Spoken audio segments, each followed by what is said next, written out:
Now the serpent was more subtle than any beast of the field which the Lord God had made. And he said unto the woman, Yea, hath God said, Ye shall not eat of every tree of the garden. And the woman said unto the serpent, We may eat of the fruit of the trees of the garden, but of the fruit of the tree which is in the midst of the garden, God hath said, Ye shall not eat of it, neither shall ye touch it, lest ye die.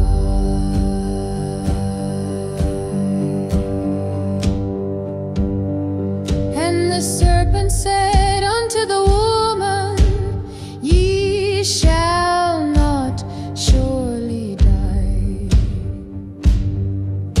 For God doth know that in the day ye eat thereof, then your eyes shall be open, and ye shall be as gods, knowing good and evil. And when the woman saw that the tree was good for food, and that it was pleasant to the eyes, and a tree to be desired to make one wise, she took of the fruit thereof, and did eat, and gave also unto her husband with her, and he did eat.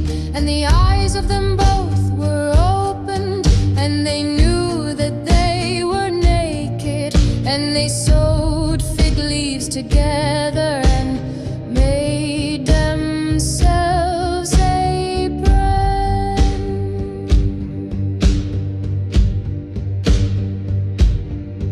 And they heard the voice of the Lord God walking in the garden in the cool of the day.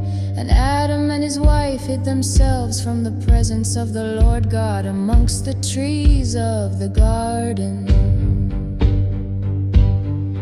And the Lord God called unto Adam and said unto him, Where art thou? And he said, I heard thy voice in the garden, and I was afraid, because I was naked, and I hid myself.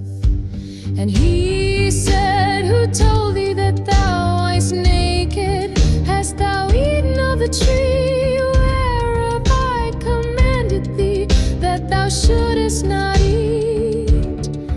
And the man said, The woman whom thou gavest to be with me, she gave me of the tree, and I did eat. And the Lord God said unto the woman, What is this that thou hast done? And the woman said, The serpent beguiled me, and I did eat. And the Lord God said unto the serpent, Because thou hast done this, thou art cursed above all cattle, and above every beast of the field. Upon thy belly shalt thou go, and dust shalt thou eat all the days of thy life. And I will put enmity between thee and the woman, and between thy seed and her seed. It shall bruise thy head, and thou shalt bruise his heel. Unto the woman he said, I will greatly multiply thy sorrow and thy conception. In sorrow thou shalt bring forth children, and thy desire shall be to thy husband, and he shall rule over thee. And unto Adam he said, because thou hast hearkened unto the voice of thy wife, and hast eaten of the tree of which I commanded thee, saying, thou shalt not eat of it, cursed is the ground for thy sake, in sorrow shalt thou eat of it all the days of thy life. Thorns also and thistles shall it bring forth to thee, and thou shalt eat the herb of the field. In the sweat of thy face shalt thou eat bread, till thou return unto the ground, for out of it wast thou taken. For dust thou art, and unto dust shalt thou return. And Adam called his wife's name Eve, because she was the mother of all living.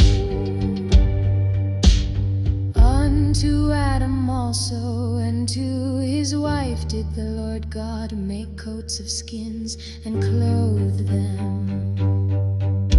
And the Lord God said, behold, the man is become as one of us, to know good and evil. And now lest he put forth his hand and take also of the tree of life, and eat and live forever.